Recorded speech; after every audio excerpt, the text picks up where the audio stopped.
Well, we've been talking about a timing model for I don't know how long. I've told you we have a timing model. I have one. It's proprietary. You know, I work with Dr. Nenner. Dr. Nenner talks about cycles and timing all the time.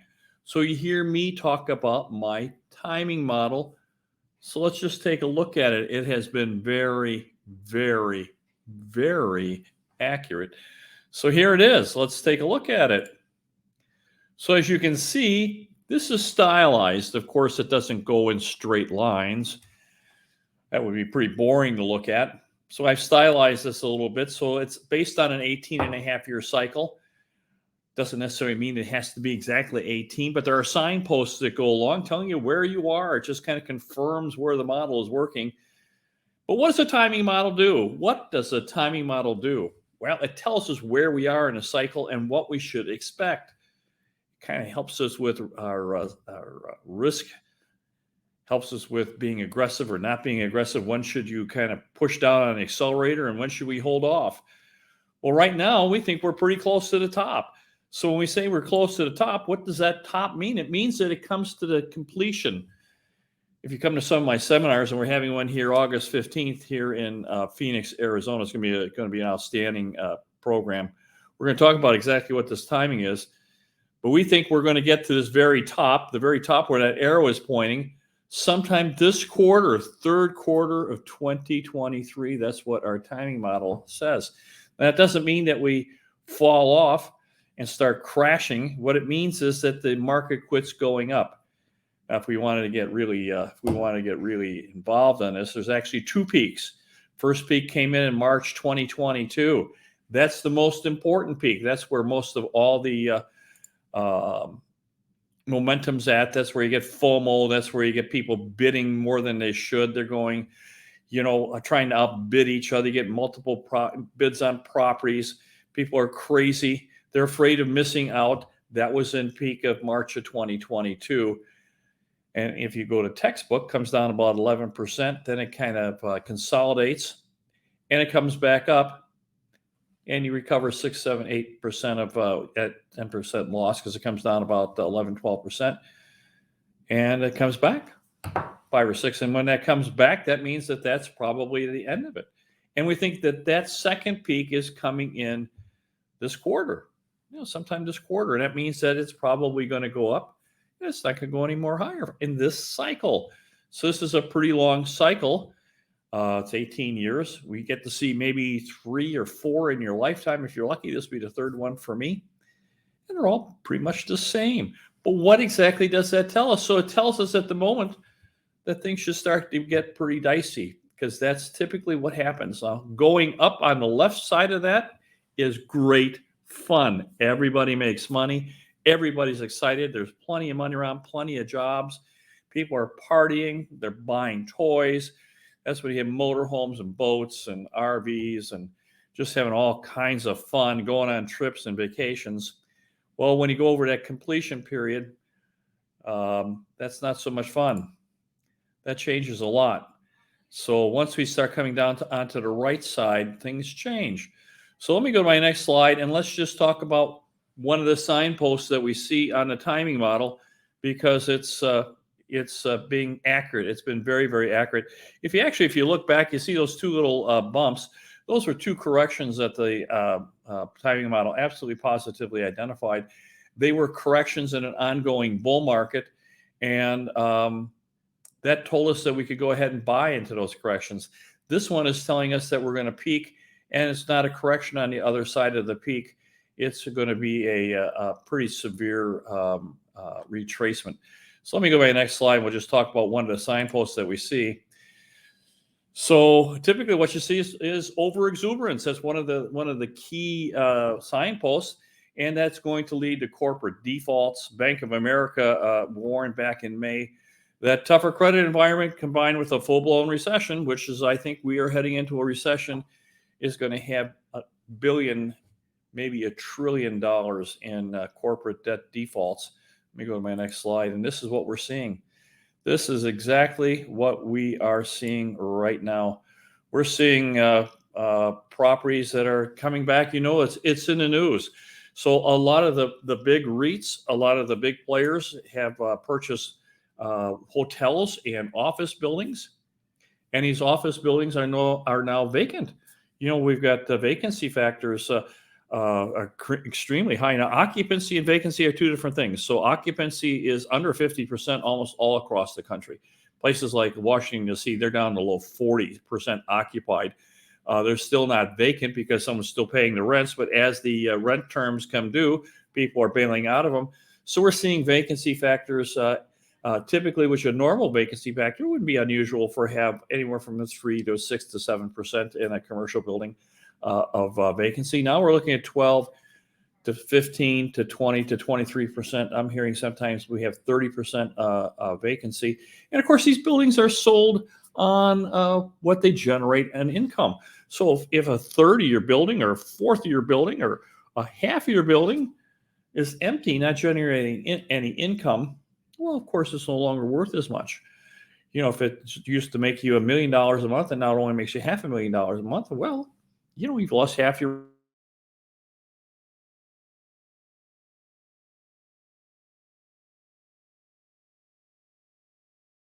Nice section is in the energy corridor. And this was sold in 2014. Actually, I guess it was up for refinance in 2014 for $121 million. Now, when you come up with these valuations, they don't just get some guy go out there with a pencil and a paper and decide it's worth $121 million. These are done by MAI appraisers, Master Appraisal Institute. These are done very, very thoroughly. It takes months and months and months to come up with the value of these. So in 2014, it was valued for $121 million, and literally it just sold in June, like 3-4 weeks ago. It sold for $20.6 million. And out of that $20 million, they had to give the buyer concession because it costs a fortune to maintain these buildings. They had to give them $11.2 million concession, and the lender got $9.2 million. $9.2 million is all they got out of this property. 9.2. They took an 88.3% loss. Now, this goes right hand in hand with our timing model. Says that when you get to the top, you start seeing this because we're running out of cycle. The cycle is starting to complete, and this is what you see. Let me go to my next slide. So here, this one's in Baltimore. Now, Baltimore is one of our failed cities, so this wouldn't be worth $200 million. It was worth $80 million, sold for $80 million in 2018. Now, these are sold to very sophisticated buyers. They're not prone to overpaying for a property. If anything, they underpay. They're looking to make a deal. So you have to know that when it was bought in 2018 for $80 million, that was a good deal. Well, it was just sold here in June for $25 million for a $55 million loss, 5 years later. Now, it's also probably comes up to, these commercial loans are 5, 7, 10 years. They don't get 30 years like residential loans do, or residential properties. So again, a $55 million loss. Let me go to the next one here. Right around the corner literally right around the corner, Baltimore again. This was sold in 2016. Again, a big professional organization bought this. They paid $66 million for this building, 1 South Street. And it sold again last month, $24 million for almost a 64% loss. 7 years. Loses 64%. How can you do this? Goldman Sachs is coming out and saying that in this commercial space, commercial and it's probably retail and office space, you should start thinking of at least the 25% drop. So let me go on to the next one. This just gets worse. By the way, if you could help me with the logarithm for YouTube, if you like the video and you like give me a big thumbs up. If you like what we bring, the data we bring to you, if you just subscribe, we're not gonna try and sell you anything. It just really helps with our YouTube logarithms. I don't know how all that works, but it works a lot better when we have people that are giving us likes. So here we go. This is a Starwood group. Now, Starwood is just an absolutely outstanding group. They've been in the news. They've done a very, very good job. So this is in the north side of Atlanta. And in Sandy Springs, it's a very nice location, beautiful, beautiful building. Starwood Group just decided literally in the last week or 2 weeks that they're going to give this building back. that are defaulting on $212 million in loans on this particular property because they're at 38% vacancy. 38% vacancy. You can't run a business on 38% vacancy. So not only that, but once you get the appraisers come in there and say, well, if it was worth $500 million and now it's 38% vacant, it's probably only worth $200 million. And so at $200 million, they have a loan to value, and Star would probably have to bring 25 or 30% in to get down to the loan to value that most of the lenders need. So instead of bringing more money into a building that's vacant, they've decided to let it go. 38% vacant. Let me go to my next slide. Now, here's Ashford Trust REIT. Now they're giving back 19 hotels, 19 properties. Right here are some really nice ones here in Arizona. Just beautiful properties. We've got a couple of Marriott courtyards in Flagstaff and in Scottsdale. These are great properties. I mean, really, really nice properties. But they're bundled with, I think, 19 other, with 19 properties. And of course, they're probably not making money on the others, and they're giving them back. So the lender is going to lose a lot of money because they are not in the lending business or in the hotel business. They're in the lending business. They don't want these properties back. So what does this mean for us? What does it mean for us? And we're investors. We're small-time investors for most of us. A lot of people are still looking to buy their first house. So what is the ramifications for us? What does that mean for us? What can we do? So let me go to my next slide here. It means that in endangered cities, now you've heard me talking about this a lot, talking about cities that like Chicago, San Francisco, Seattle, New York City, Los Angeles. These are properties that are poorly run. They're full of crime. They're full of social unrest, high taxes, and people are not going to the central city. These are endangered cities. They have the way of going to the failed cities like Baltimore, like Detroit. Chicago and San Francisco could very well become failed cities. They could easily do that. They could become like third worlds. And what would happen is that these office towers will lose. They'll go from being worth $300 or $400 million to being worth $25 million. And of course, everybody that's associated with a tower that loses that kind of money loses money. A lot of companies will go out of business. And here's the thing: if you have investments that in REITs or any of the private placements that are involved with these endangered cities, you could be well at risk. Same with multifamily, could very well be at risk. So you need to really see what your exposure is. Talk to your financial advisor and see if this is something that you want to be involved in. Because I'm going to tell you, if you're in these major cities, like you should have been reading the tea leaves when 2 or 3 or 4 years ago in Silicon Valley, and started to think, well, okay, if people don't have to live here, what's going to happen? And people started leaving. It gets worse, and it will get worse because your tax base goes away. So when you start losing people who are paying taxes, and what happens with these central cities, no one goes down there. So that means that there's no bridge tolls or subways or trains going in. There's no parking passes, that no one's paying for getting around. There's no Uber or taxis, and all these people pay taxes. There's no restaurants that are paying taxes. There's no sales tax from retail, and there's no office tax. The real estate taxes are not being paid. So someone is going to have to pay them, and those that are still there are going to start picking up that burden. It's going to get worse. So if you have investments in these areas, you really need to start asking yourself, why? Because this is what's going to happen. These are the ones that are at risk. So you need to find out who is at risk with what. Because you can see that a lot of these insurance companies have major holdings. So insurance companies, life insurance companies, this is how they get their returns. They lend money, big pools of money on big commercial properties. And when the commercial properties start going bad, it certainly impacts them. They could lose 20, 30, 40% of their capital base. Regional banks will certainly be in trouble. So you need to start thinking to yourself, am I invested with these regional banks? Do I own stock?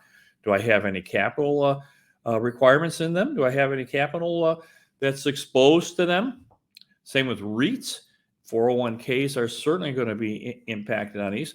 And we start thinking that these guys are going to start losing capital and they're going to start shrinking their reserve bases. What does that tell you about what's going to happen to the economy? Because when they don't have money to lend, they don't do any projects. They don't expand. The economy is not going to contract. There's no money for inventory. There's no money for R&D. There's no money for research. And the money that they have, they get to be very, very particular as to how they're going to lend that money out. They get to be very, very concerned about it, and their underwriting gets to be stringent. Let me go to my next slide. And I think this is not going to be overnight. Now, if you go back to my timing model, the timing model shows that we're going to roll over. Then we're probably going to have a pretty strong correction and a retracement of a lot of our properties. And anyone who is over indebted, over leveraged, they're going to be in trouble, which is a lot of people. There's a lot of people who bought in the last couple of years because there was so much excitement. Had to buy properties, and they levered up, and they may have over leverage. This is certainly going to be the case in the commercial space as people are working from home and they don't need that space, because we may have like 300 million square feet too much space, in which case this is going to go on for a long, long time. And anyone involved with the commercial real estate debt maturities are certainly going to take a pretty big hit on this stuff. So again, you need to assess your exposure to that and see what you can do. So we're still talking about, if you remember, the great financial crisis. This gave us great opportunities in debt. But there's a timing again with that. We talk about the timing. So if you get in too early, then you get hurt. So you want to make sure that the major fall is over with. This is what our timing models are telling us, is that right at the moment, there's a jeopardy period to it. So we want to talk about that. But we are seeing distressed debts. We're seeing bankruptcies. And we've had the third worst start since the year 2000 this year. And it's going to get worse.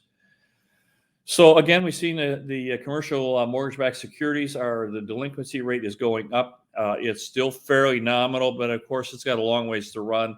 It is a lagging indicator, and it's starting to go.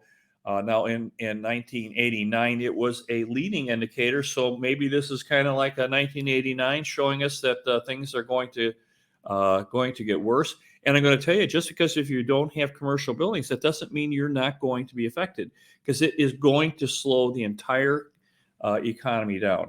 Let me go to my next slide. Because this is what will happen. Now, we're already seeing this. Now, if you look at some of my other videos, we've talked about employment. What is the real unemployed?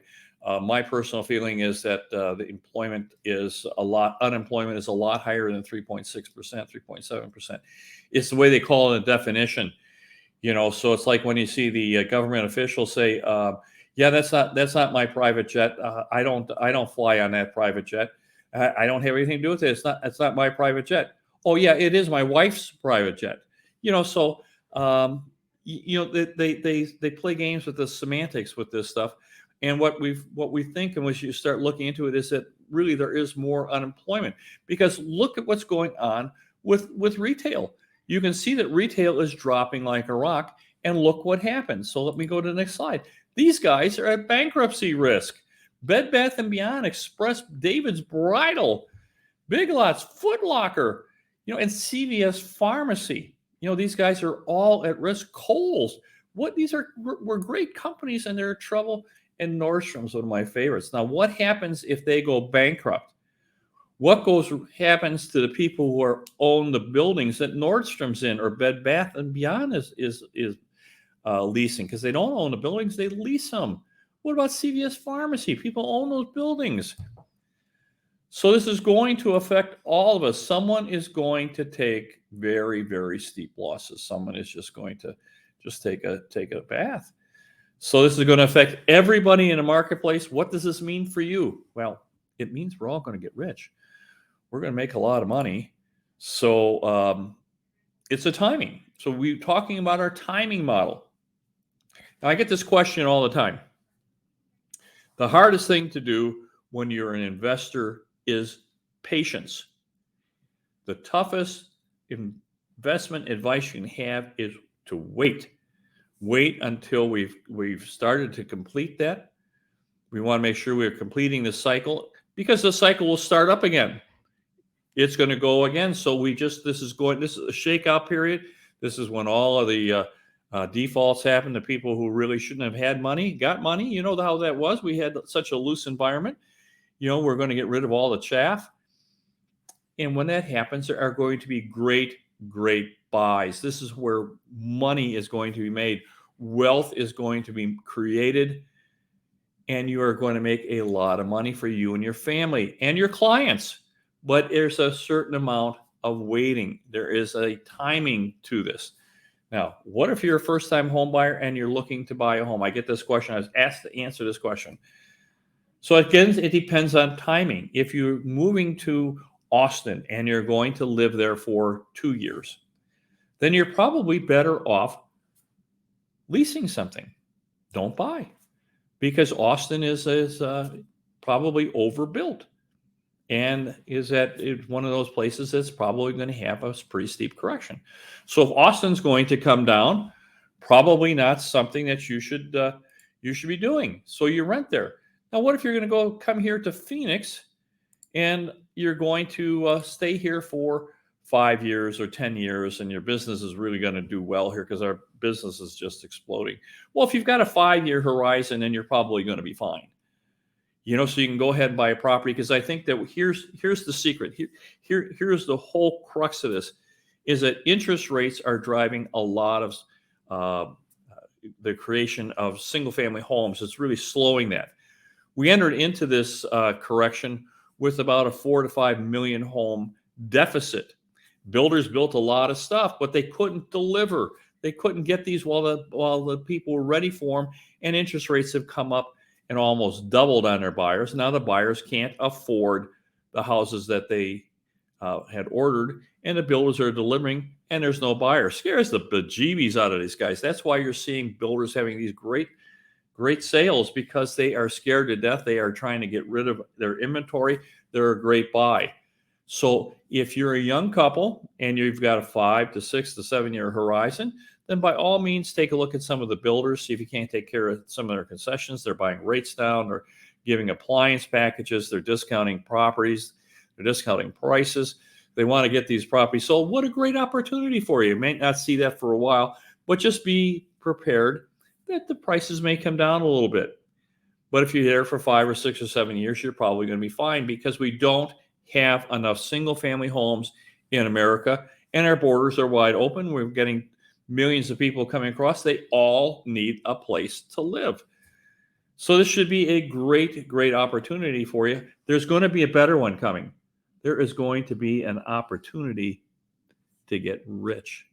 This is going to be one of the greatest wealth generating opportunities in your lifetime. You only get 2 or 3 times at this, and one's coming.